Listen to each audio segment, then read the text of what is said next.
প্রিয় কোরআন শিক্ষার্থী বন্ধুগণ, আজকের এই ভিডিওতে আপনাদেরকে সূরাতুল আলাক 30 নম্বর পারার 96 নম্বর সূরা সূরাতুল আলাক এখন আপনাদেরকে সহি শুদ্ধ করে শেখানোর চেষ্টা করব ইনশাআল্লাহ।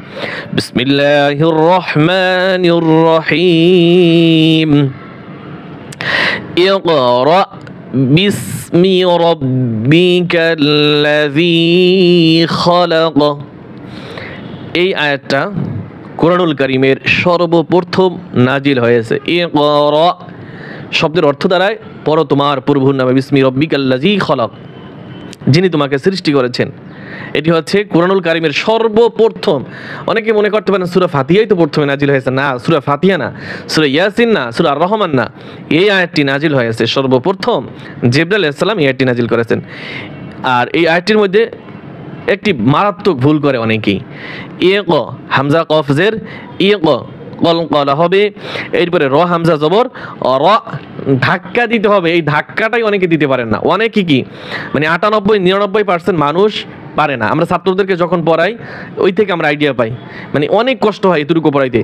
ইক র র এইখানে, আর এই র শব্দটা কয়েক জায়গায় আছে।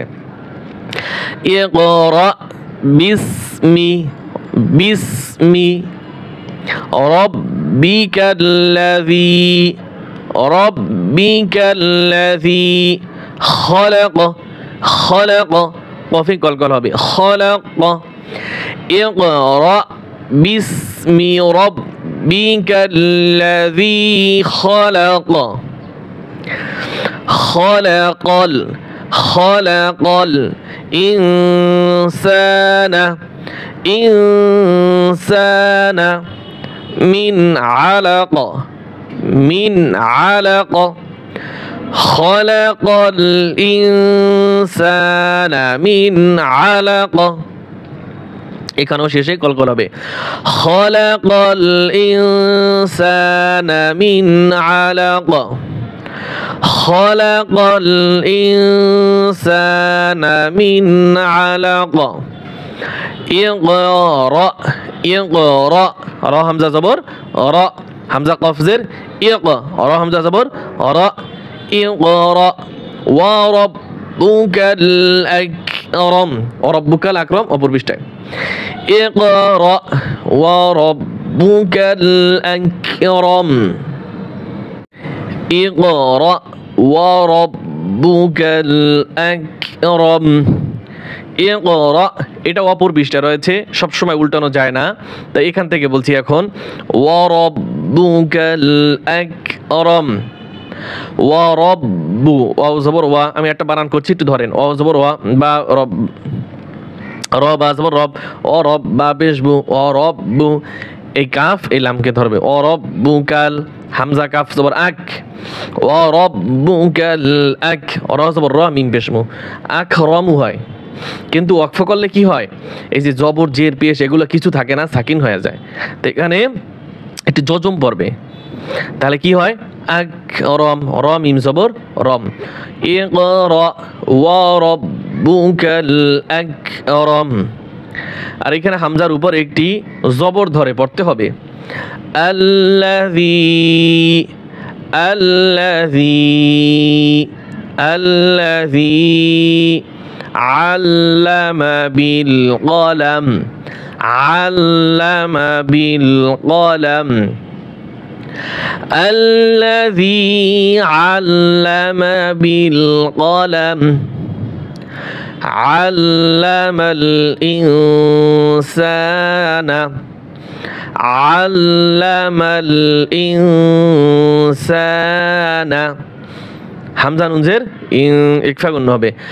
আল্লামাল ইনসানা মা লাম ইয়ালাম মা লাম ইয়ালাম, মা লাম গুণ হবে না, ইয়ালাম এটাও গুণ হবে না।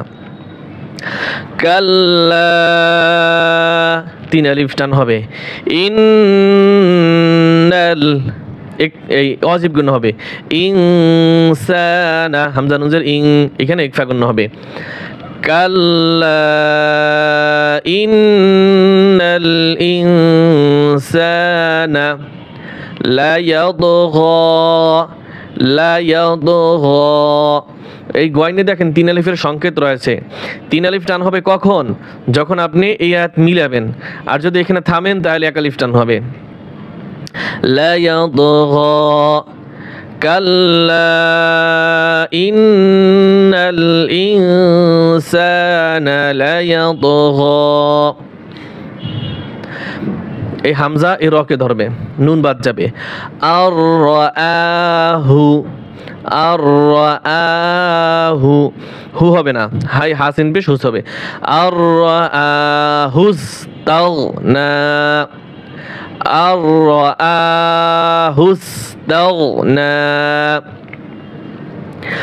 ইন্না ইলা ইন্না ওয়াজিব গুন্না, ইলা টান হবে।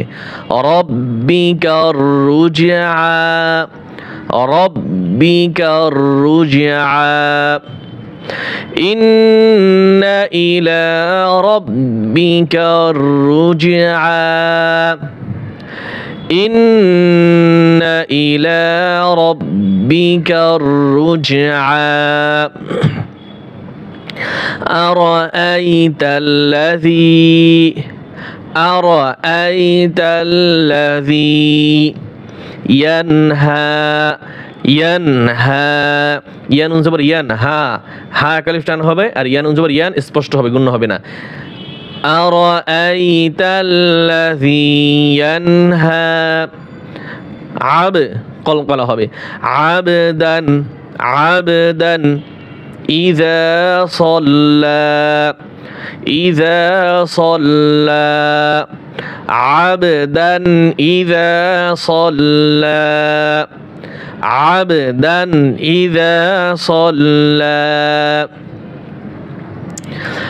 أرأيت إن كان على الهدى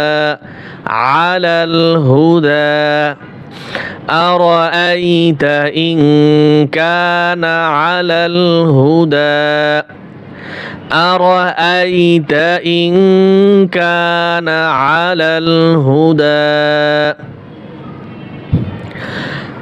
أو أمر بالتقوى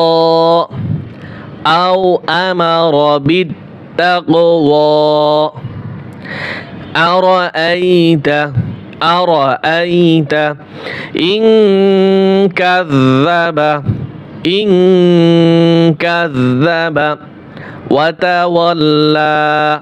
وتولى أرأيت إن كذب وتولى أرأيت إن كذب وتولى أرأيت إن كذب وتولى আলাম হামজা জবর আলাম মিম জবর লাম আলাম ইয়া আইন জবর ইয়া লাম মিম জবর লাম আলাম ইয়া লাম। এই লাম মিম জবর লাম গুণ্য হবে, মিম সেকেন্ডের পরে বা আসছে, মিম সেকেন্ডের পরে বা আসছে গুণ্য হবে। আলাম ইয়া লাম বি আন্নাল্লাহা ইয়ারা বি আন্নাল্লাহা ইয়ারা ألم يعلم بأن الله يرى كلا لئن لم ينته এইখানে অক্ফ করব এবং হা, এই যে হা আছে জের আছে নিচে, জের উচ্চারণ হবে না, তা হা জবর তাহ, এইভাবে উচ্চারণটা হবে। কাল্লা লাইন লাম ইয়ানতাহ লানাসফাআন বিন্নাসিয়াহ লানাসফা, এই আইন এই মিমকে ধরবে, তানউইনের পরে বা আসছে, ইকলা নিয়ব পরিবর্তন করতে হবে। কি পরিবর্তন করতে হবে? বা হরফকে মিম দ্বারা পরিবর্তন করতে হবে। তাহলে কি হবে? আইন মিম দুই জবর আম, বা নুন জের বিন, লানাসফাআম বিন নাসিয়াহ। আর গোলতা ওয়াকফের সময় হা উচ্চারণ হয় সব সময়ের জন্য। লানাসফাআম বিন নাসিয়াহ, নাসিয়াতিন কাযিবাতিন খাদিআহ, নাসিয়াতিন কাযিবাতিন খাদিআহ, ফালইয়াদউ নাদিয়াহ, ফালইয়াদউ নাদিয়াহ, ফালইয়াদউ নাদিয়াহ। সানাদে নুন দাল জবর না দে, এখানে কলকল হবে। সানাদ আইন জা পেশ উজ্জা জবর জা উজ্জা, সানাদ উজ্জাবানিয়াহ, সানাদ উজ্জাবানিয়াহ। কাল্লা, কাল্লা এখানে চাইলে ওয়াকফ করতে পারেন, না করতেও পারেন। লা তুতিহু ওয়াসজুদ ওয়াকতারিব, কাল্লা লা তুতিহু ওয়াসজুদ ওয়াকতারিব। এটি একটি সিজদার আয়াত। যে ব্যক্তি এখন শুনছেন, যে ব্যক্তি এই আয়াতটা শুনছেন, তার জন্য একটি সিজদা দেওয়া ওয়াজিব হয়ে গেছে। আপনারা এখন উজু করে সিজদাটা দিয়ে নেবেন, অথবা নামাজের সময় দিয়ে নেবেন। কাল্লা লা তুতিহু ওয়াসজুদ ওয়াকতারিব। আর সিজদা দেওয়ার নিয়ম আপনি ইউটিউবে সার্চ করবেন, পেয়ে যাবেন। আমি এর আগে সিজদার জন্য স্পেশাল আলাদা ভিডিও তৈরি করেছি, তাই এই ভিডিওতে আর বলবো না। আর এখানে ভিডিওটি সমাপ্ত করছি। আল্লাহ হাফেজ।